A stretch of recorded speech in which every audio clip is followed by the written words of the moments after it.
오늘 말씀의 제목은 풍랑이 부는 바다에서, 우리 성도들 모두가 가지고 있는 공통적인 고민 중에 하나는 고난의 문제입니다. 고난. 우리가 이 세상을 살아가면서 겪게 되는 고난의 문제는 우리 모두의 공통적인 고민이지요. 특히 성도에게는 이것이 더 좀 어려운 건 뭐냐면 내가 예수를 믿고 있는데 왜 고난이 찾아오는가라고 하는 의구심이 생기기 때문입니다. 오늘 본문은 그 질문과 또 그 답을 우리에게 가르쳐 줍니다. 여러분, 오늘 본문은 퀘션 마크 어문에서부터 시작을 하는데 여러분, 오병이어가 끝나자마자 예수님께서 제자들을 재촉해서 오늘 바다 건너편으로 건너가게 하시는 겁니다. 지난 주일 설교가 하나이가 드린 도시락인데 기억 안 하셔도 감사합니다. 오병이어의 기적이 지난주에 우리가 보았던 말씀이었죠. 근데 그 끝나자마자 지금 이제 바다 건너편으로 건너가는 거예요. 병행구절인 마태복음 14장 22절 말씀을 자막으로 보시면 예수께서 즉시 제자들을 재촉하사 자기가 무리를 보내는 동안에 제자들 배를 타고 앞서 건너편으로 건너가게 하셨다. 즉시 그리고 재촉하사라는 단어가 있습니다. 주님은 왜 이렇게 급하게 제자들을 오병이어 기적의 현장에서 떨어뜨려 내신 것일까? 결론을 먼저 말씀드리겠습니다. 오병이어의 기적의 흥분이 제자들의 앞으로의 신앙에 유해할 수 있다고 보셨던 겁니다. 생각해 보았습니다. 그날 현장을. 오병이어의 현장에서 제자들이 얼마나 우쭐대고 여러분 어깨에 뽕이 들어가가지고 막 그러고 있었을지를. 사랑 여러분, 장정만 5천 명입니다. 대부분 한 2만 명의 군중이 적어도 10,000명, 15,000명은 있었다고 보는 현장에서 근데 제자들이 자기들이 떡하고 물고기를 나누니 이렇게 끊임이 없이 계속 나오는 거예요. 처음에는 주님이 일으키신 기적이라고 생각이 들었지만 조금씩 지나가면서 어떤 착각을 했겠어요. 이야, 내가 나눠주는데도 기적이 일어나는구나. 자기들이 마치 뭐가 된 것처럼 흥분했습니다. 얼마 전에 우리 노회 남전도에 체육대회 했는데 저희가 배구 우승했거든요. 그리고 그 조건이 교육자가 1인 들어가게 되어 있어가지고 제가 어쩌다가 그냥 꼽사리로 끼워가지고 우승을 했는데요. 그 흥분이 며칠 가더라고요. 와. 아니 실질적으로 우리 다른 집사님들 우리 권사님들이 잘하셔서 우승하고 저는 그냥 뭐 공 몇 개 이렇게 리시브 한 것밖에 없는데도 그 흥분이 와, 제가 국가대표가 된 것 같고 여러분이 솔직히 고백하면 한 번인가 유튜브 배구 서브 넣는 법, 뭐 스파이크 하는 법 잠깐 한번 봤던 적도 있어요. 그게 참 사람의 참 승리의 흥분이라고 하는 게 이게 여운이 있더라고요. 그 제자들의 흥분이 그러니까 어느 정도였을까? 그런 제자들을 보며 주님이 걱정하셨습니다. 앞으로 제자들이 살아갈 세상은 풍랑이 불어오는 세상인데 그래서 기적의 마음을 너무 많이 뺏기면 안 되는데 그러면 진짜 신앙생활 할 수 없는데 그래서 제자들을 오병이어 현장에서 빨리 떼어내신 겁니다. 그리고 배를 타고 바다를 건너가게 하십니다. 배를 타고 바다를 건너가는 것은 공간적으로 분리시키기에 참 좋은 방법이었으니까. 그리고 제자들이 배를 타고 가는 도중에 풍랑이 불어옵니다. 예기치 않은 풍랑이 불어옵니다. 인생살이가 그러함을 성경이 보여주는 거죠. 기적, 즉 은혜를 받은 직후라도 예기치 않은 풍랑 만날 수 있는 것이 인생살이라는 걸 오늘 본문이 보여주는 겁니다.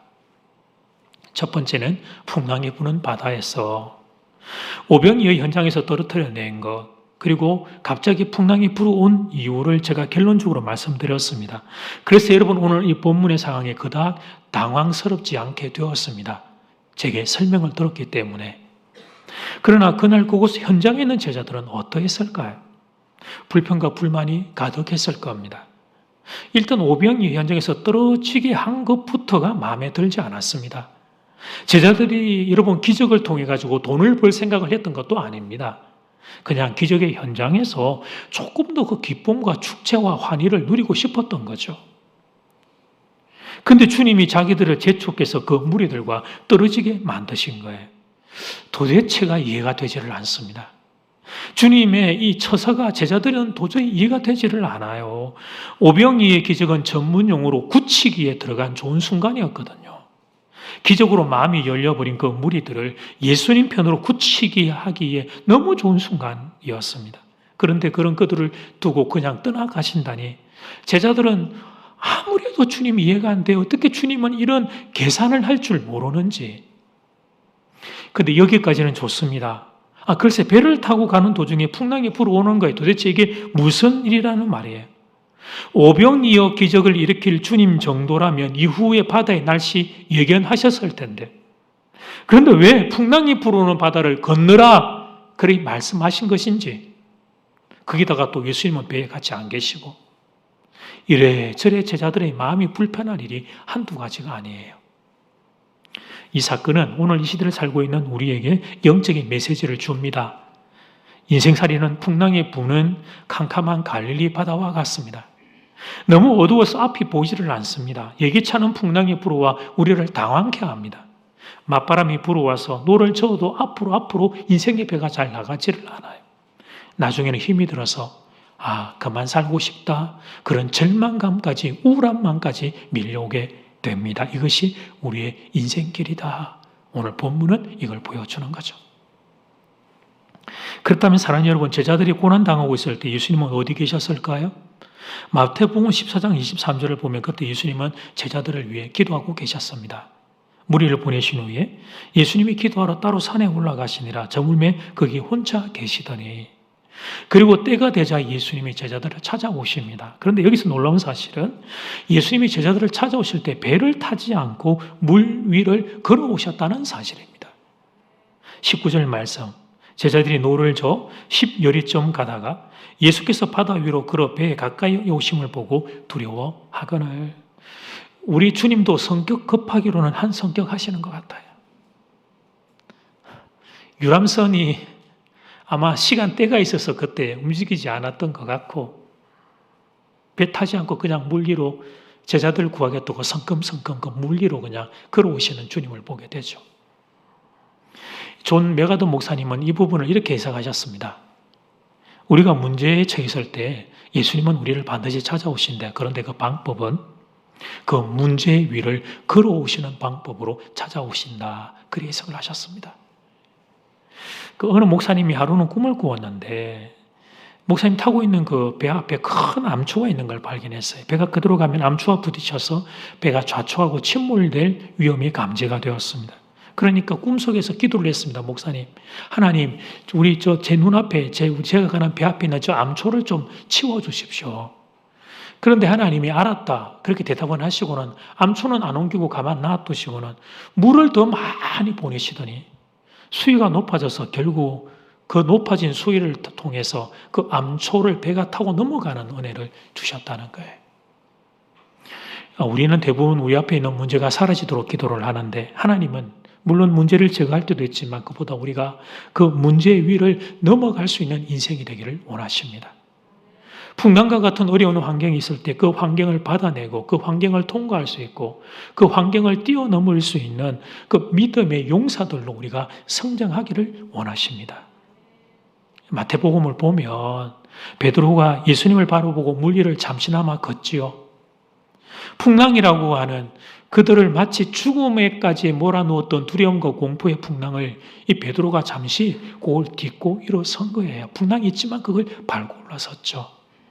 그동안 자신을 그렇게 괴롭혔던 풍랑을 이 사람이 그 순간 그러니까 넘어선 겁니다. 물론 이제 바람을 보는 순간 베드로가 다시 물에 빠집니다. 예수님에게서 시선을 뺏기고 문제를 보는 순간 그 문제의 풍랑에 베드로가 다시 빠져들게 됩니다. 사랑하는 여러분, 오늘 본문에서 주님은 우리에게 두 가지 교훈을 가르쳐 주십니다. 첫 번째, 인생길은 풍랑이 부는 길이라 하는 거예요. 성도의 삶에 기적이 있습니다. 기적이 없지 않지만은 우리가 이 땅을 사는 동안은 풍랑을 만나게 됩니다. 죄로 인하여 저주받은 이 땅에는 풍랑이 쉬지 않고 불어대는 곳입니다. 가장 좋은 예가 코로나 바이러스고 지금은 전 세계의 경기 하강 또한 그 예라고 볼 수 있고 두 번째는 그 문제 앞에 섰을 때 문제 위를 걸어오는 예수님을 볼 줄 알아야 한다는 거예요. 우리는 왜 문제가 자꾸 왜 없어지지 않냐 그 생각만 하지만 그 문제 위를 걸어오는 예수님을 바라보라는 거예요. 그 예수님을 붙잡으라는 거예요. 그리고 그 예수님의 손을 붙들고 그 문제를 딛고 일어설 수 있는 믿음의 용사들이 되라는 거예요. 문제가 사라지지 않아도 그 문제를 딛고 일어서는 기적의 삶이 가능한데 너희가 그 인생을 살아내어 달라는 거죠. 그 고향 시골에 연로하신 부모님을 두고 대도시로 시집 와서 살고 있는 딸이 보낸 편지글입니다. 아버지가 소 밥 주시다가 뒷발에 차여 넘어지셨답니다. 지금 한참 손이 많이 가야 되는 고추 농사를 지어야 되는데 아버지가 넘어지시면 엄마가 몸이 약해서 혼자 감당할 수 없고 주말에 자녀된 우리가 내려가서 돕는다 해도 그거 잠시 잠깐 도와가지고는 이게 안 되는 문제인데 이 햇살 아래서 이 고추 농사 지은 거 이거 다 말라 비틀어져서 그냥 모든 이 수고가 헛수고로 돌아가고 말 텐데 그래서 농사꾼 아버지 속에 얼마나 애타고 속이 상하실까 싶어서 걱정이 되어서 어머니께 딸이 전화를 한 거예요. 아빠 마음 괜찮으신지 그래 걱정이 돼서 전화를 했더니 어머니가 하시는 말 하야, 글쎄 너희 아버지 천하태평이시다. 넘어진 김에 쉬어가자. 그리 말씀하신다. 넘어진 김에 쉬어가자. 사랑하는 여러분, 그 아버지 마음이 어찌 애타지 않겠습니까? 평생 농사를 지은 농부의 마음에 죽어가는 농작물을 보면서 어찌 마음이 애타지 않겠어요? 농사꾼들은 그리 말씀하시던데요. 그 농작물은 마치 내 자식과 같아. 그리 말씀하시던데. 다만 내가 어떻게 할 수 없는 일이라면 받아들이는 것이겠죠. 세옹지마를 기도하면서 마음을 다스리고 있는 겁니다. 그분이 신앙이 있는 분인지 아닌지 알 수는 없습니다. 그러나 세상 사람들 중에도 이렇게 사는 분들이 있습니다. 문제가 있지만, 문제가 그냥 남아있지만 그 문제를 딛고 걸어가는 거죠. 성도에게 허락된 영광이 바로 이것입니다. 문제가 버젓이 있습니다. 그런데 그 문제 위를 사는 거예요. 세상에 사는데 세상 위를 사는 거죠. 문제에 침몰되지 않고 문제를 딛고 걸어가는 거예요. 어떻게 이런 일이 가능합니까? 그렇습니다. 예수님을 믿기 때문입니다. 지금의 이 고난이 내 머리로 완전히 이해되지는 않습니다.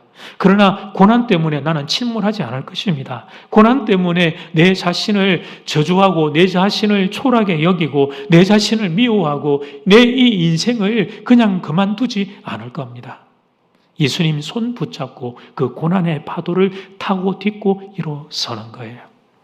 사랑하는 여러분, 주님은 우리가 이렇게까지 자라기를 원하십니다. 신앙이 우리가 어린 단계에는 주님이 우리 인생 앞에 장애물들을 이렇게 없애주기도 하시지만 신앙이 일정 수준 정도로 성장하기 시작하면 주님은 그 장애물을 우리가 받아내고 또 그 장애물을 딛고 올라가고 어떤 경우는 장애물을 등에 업고도 갈 수 있는 인생들 되기를 원하시는 거죠. 그러므로 예수님의 손 딱 붙잡고 여러분의 인생의 그 문제 위를 걸어가 주시기를 부탁드립니다. 잘 견뎌 주십시오. 문제에 지지 말고 문제에 침몰하지 말고 문제 앞에서 여러분은 우울증에 빠지지 말고 예수님 손 딱 붙잡고 잘 걸어 주시기를 주의 이름으로 축복합니다. 아멘. 오늘 좀 더 깊이 좀 들어가 볼까 싶은 생각이 있어요. 자, 두 번째는 그래도 어려움이 있을 때예요. 그래도 어려움이 있을 때. 그런데 이 말씀 앞에 여전히 고민하는 성도가 있습니다. 그것은 어려움이 사라지지 않고 계속해 잔존에 남아있는 경우죠. 그리고 그 어려움이 내가 감당하기가 참 버겁고 힘든 큰 어려움인 경우죠.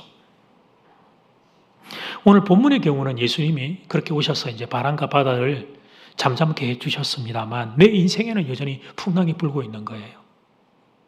내 인생에는 여전히 풍랑이 불어서 나는 여전히 힘들고 어려운 거죠. 나의 현재 이 시점은. 이런 분들에게 오늘 제가 했던 설교의 첫 번째 단락에 이 말씀이 위로가 되면 좋은데 그 오다가 문제가 여전히 있으니까 이게 위로가 탁탁 이렇게 부딪힐 가능성이 생깁니다.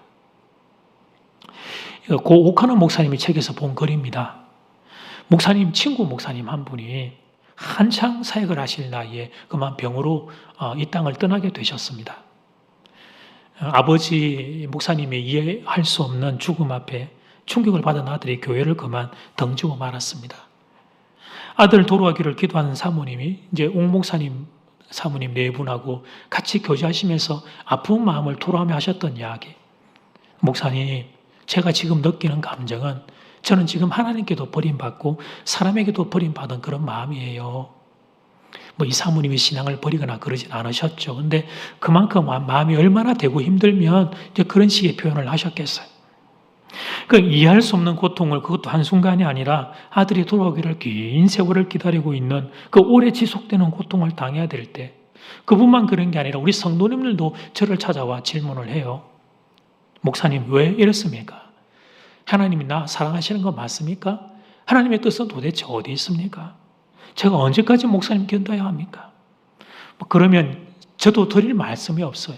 그래서 제가 죄송합니다. 저도 그 이유는 집사님과 똑같은 인생길을 가는 연약한 존재로서 저도 그 이유는 잘 알 수가 없습니다.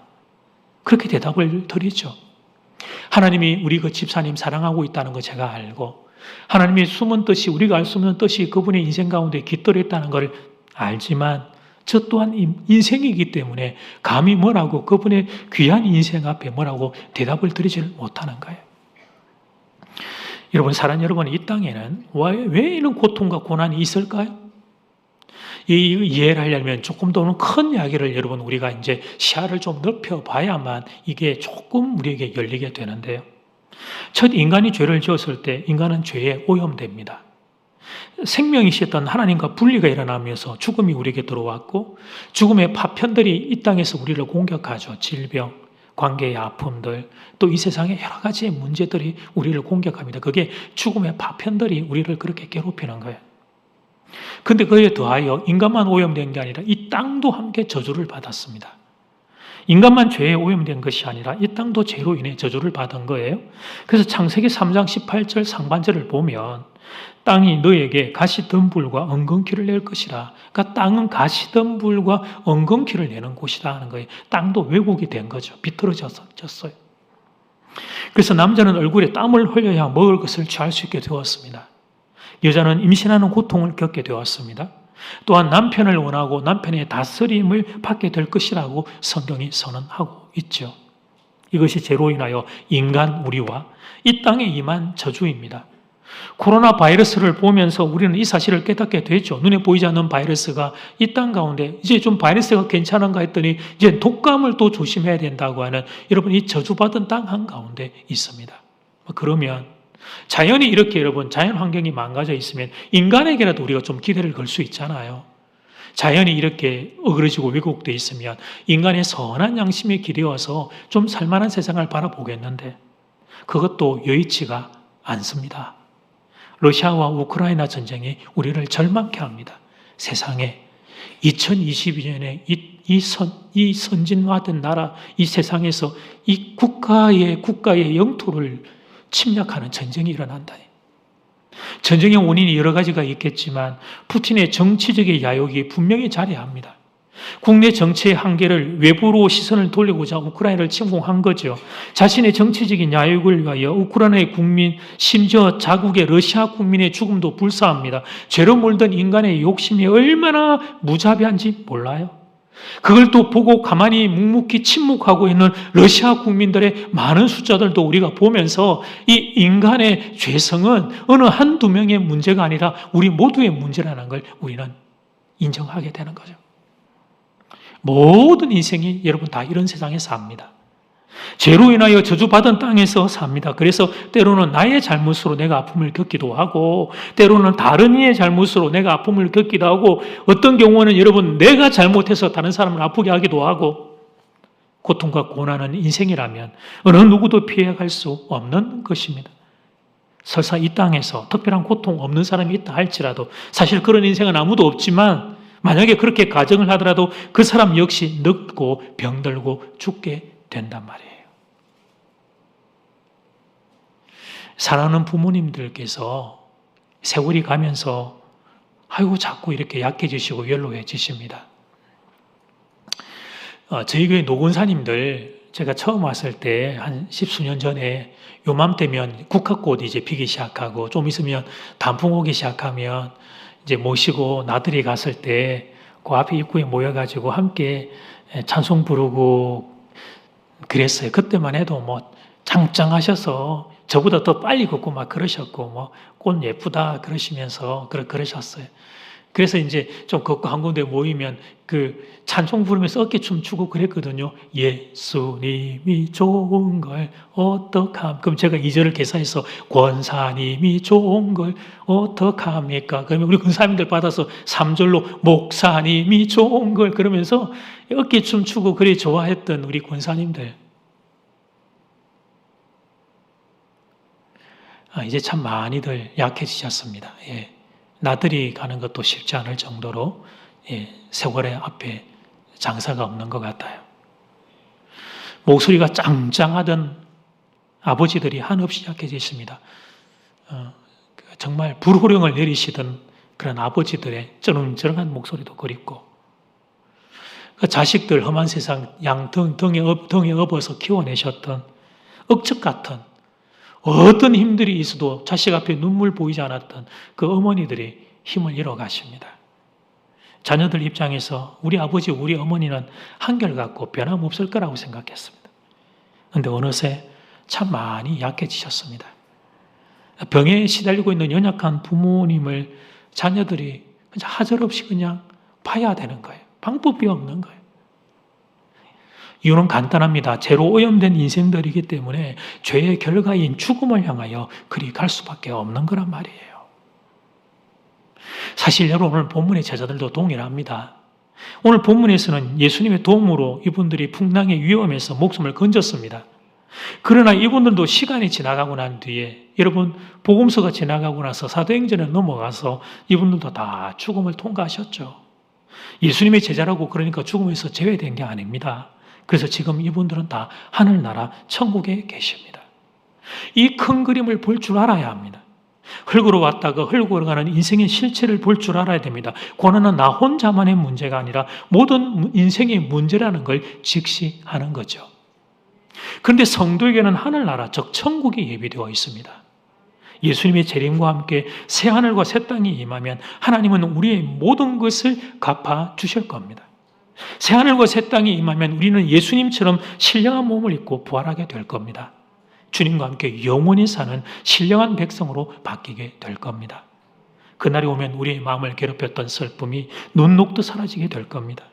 마음속에 숨어 있었던 하나님에 대한 서운함과 섭섭함도 사라지게 될 겁니다. 모든 상한 감정이 치유받게 될 겁니다. 슬픔이 기쁨으로 바뀌고 눈물이 찬송으로 바뀌게 될 겁니다. 이것이 성도에게 허락된 영광과 권세입니다. 이 영광스러운 나라가 우리 앞에 기다리고 있기에 성경은 이렇게 선언하죠. 고린도전서 15장 19절 말씀. 만일 그리스도 안에 있는 우리가 바라는 것이 다만 이 세상의 삶뿐이라면 모든 사람 가운데 우리가 더욱 불쌍한 자이리라. 이 말씀을 반대로 해석하면 우리는 하늘나라를 소유했기 때문에 불쌍한 인생들이 아니라는 것입니다. 이 세상에 어떤 모습으로 있을지라도 성도들은 결코 불쌍한 인생들이 될 수 없다는 것입니다. 성도에게 허락된 영광이 너무나 크기 때문에. 혹시 가난 때문에 고통을 겪고 있습니까? 그러나 부끄러워하지 마십시오. 혹시 질병 때문에 신음하고 계십니까? 그러나 부끄러워하지 마십시오. 혹시 말로 설명할 수 없는 인생의 문제 앞에서 여러분이 힘들어하십니까? 그러나 부끄러워하지 마십시오. 왜냐하면 우리 앞에는 새 하늘과 새 땅이 놓여있기 때문입니다. 로마서 8장 18절 말씀은 같이 한번 읽어봅시다. 시작. 생각하건대 현재의 고난은 장차 우리에게 나타날 영광과 비교할 수 없도다. 아멘. 세상에서 고통당하는 자녀가 하나님을 향하여 하나님 왜 저를 버리십니까? 고통당하면 우리는 하나님을 향하여 그렇게 외치니까 하나님 왜 저를 버리십니까? 라고 질문하면 하나님이 이렇게 대답하시죠. 아니야, 나는 너를 버린 게 아니야. 다 설명할 수 없는 일들이 있지만 그러나 내가 재림하는 날 새하늘과 새 땅이 임하면 너의 모든 고통이 사라지게 될 거야. 그리고 그때가 되면 네가 믿음으로 살았던 것에 대하여 내가 갑절로 갚아줄 거야. 주님은 그리 대답하십니다. 우리는 알 수 없는 깊은 이유 때문에 때로는 당신의 자녀가 고생하는 것을 잠시 그대로 두기도 하십니다. 그런데 그 이후엔 천국에 가면 알게 될 겁니다. 그리고 세상에서 흘린 눈물은 천국에서 기쁨으로 바뀌게 될 것입니다. 오늘 본문에 예수님이 풍랑 위를 걸어오는 사진 잠깐 한번 볼까요? 여러분 다 뭐 비슷하게 한 번 이상 보신 사진이죠? 이번 주간에 말씀을 묵상하면서 풍랑 위를 걸어오는 주님의 이 사진을 제가 계속 좀 보다가 깨달은 게, 새롭게 깨달은 게, 저 풍랑이 글쎄 죽음으로 보이는 거예요. 죽음으로. 죽음을 딛고 그 죽음의 풍랑 파도 위를 걸어오는 예수님으로 딱 보이시는 거예요. 그렇구나. 예수님이 죽음의 풍랑을 딛고 승리하신 분이구나. 그래서 나도, 우리도 저 예수님 손 딱 붙잡으면 죽음의 파도와 풍랑을 딛고 일어서서 승리할 수 있구나. 이 사실을 깨달았어요. 사랑하는 여러분, 죽음의 풍랑 위를 걸어오는 예수님이 여러분에게 보이기를 소원합니다. 그러면 이 땅에서의 삶이 달라지게 될 겁니다. 고통과 고난도 다르게 통과하게 될 거예요. 아프기는 하지만 부끄러워하지는 않을 겁니다. 고난은 우리 육신을 가지고 있기 때문에 힘들지만 그것 때문에 우리의 마음이 완전히 무너지지는 않을 거예요. 인생이기 때문에 고통과 고난에서는 아야 아프다 신음소리를 내지만 그러나 그 가운데도 믿음의 삶을 살 수 있게 될 겁니다. 한국 전쟁 때입니다. 오래전의 이야기죠. 북한이 공산당을 피해서 월남했던 한 여자 성도님, 그때는 이제 여자 성도님이셨고 세월이 많이 가서 권사님이 되셨습니다만 여자 성도님이 여러분 전쟁 중에 그만 남편을 잃게 되었습니다. 그런데 눈에 밟히는 아이들 키우기 위해서 시장에 이 전쟁통에 이 어머니가 좌판을 깔았습니다. 겨울에 혹독한 추위와 여름에 찌는 무더위를 견디며 한 푼 두 푼 모았어요. 허기진 배로 움켜쥐고 아이들 먹여야 된다. 아이들 살려야 된다.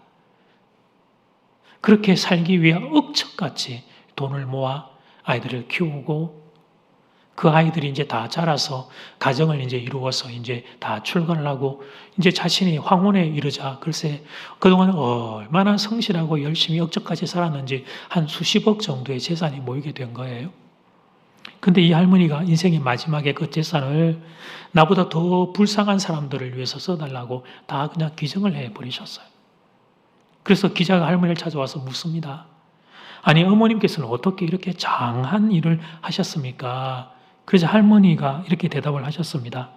내 사는 동안 있어준 햇볕이 고맙고 발밑에 흙과 이 땅의 나라님이 고맙고 고생한다고 지나가면서 손잡아 주셨던 어르신들이 고맙고 내 콩나물 특별히 좋은 거 아닌데 사주었던 아낙네들이 고맙고 이 모든 눈물 나는 순간 이길 힘을 주셨던 하나님이 고맙고 그리고 예수님이 이제 천국에서 두 팔 벌리고 나 기다리고 계시니 이게 너무 고마워서 그리합니다. 그렇게 대답하셨다는 거예요. 사랑하는 교우들이요. 여러분은 한 번이라도 여러분의 인생을 이런 눈으로 보신 적이 있습니까? 도대체 세상이 그녀에게 뭘 해줬단 말이에요? 우리가 세상적으로 보면 이런 질문이 가능하죠. 하나님 죄송합니다. 도대체 하나님이 그녀에게 뭘 해줬다는 말이에요? 그런데 할머니는 세상과 하나님께 고마워하며 그토록 터무니없는 일을 하고 천국에 가셨습니다. 정말 말도 안 되는 일 아니에요? 정말로 터무니없는 일 아니에요, 여러분? 그녀의 인생이 상처와 아픔과 굴곡진 인생이라고 말해도 누가 아니라고 항변할 수 있겠어요? 그러나 예수 안에서 그 인생이 그렇게 그분은 다르게 해석해질 수 있는 그런 시선이 열려 있었던 거죠. 바라기는 이런 시선이 여러분에게도 조금씩 열릴 수 있으면 얼마나 좋을까. 고통과 고난은 있죠. 인생길에. 없지 않지만 그러나 나를 지켜준 하나님을 볼 수 있기를 바랍니다. 그리고 죽음 뒤에 영원한 세계에서 내 눈물 닦아줄, 내 아픔 닦아줄, 내 상처와 내 이 억울한 마음 닦아줄 주님 기다리고 있음을 볼 수 있기를 바랍니다. 그 주님 바라보고 여전히 풍랑이 불고 있는 이 세상을 믿음으로 통과할 수 있는 귀한 믿음의 사람들 되기를 주의 이름으로 축복합니다. 아멘.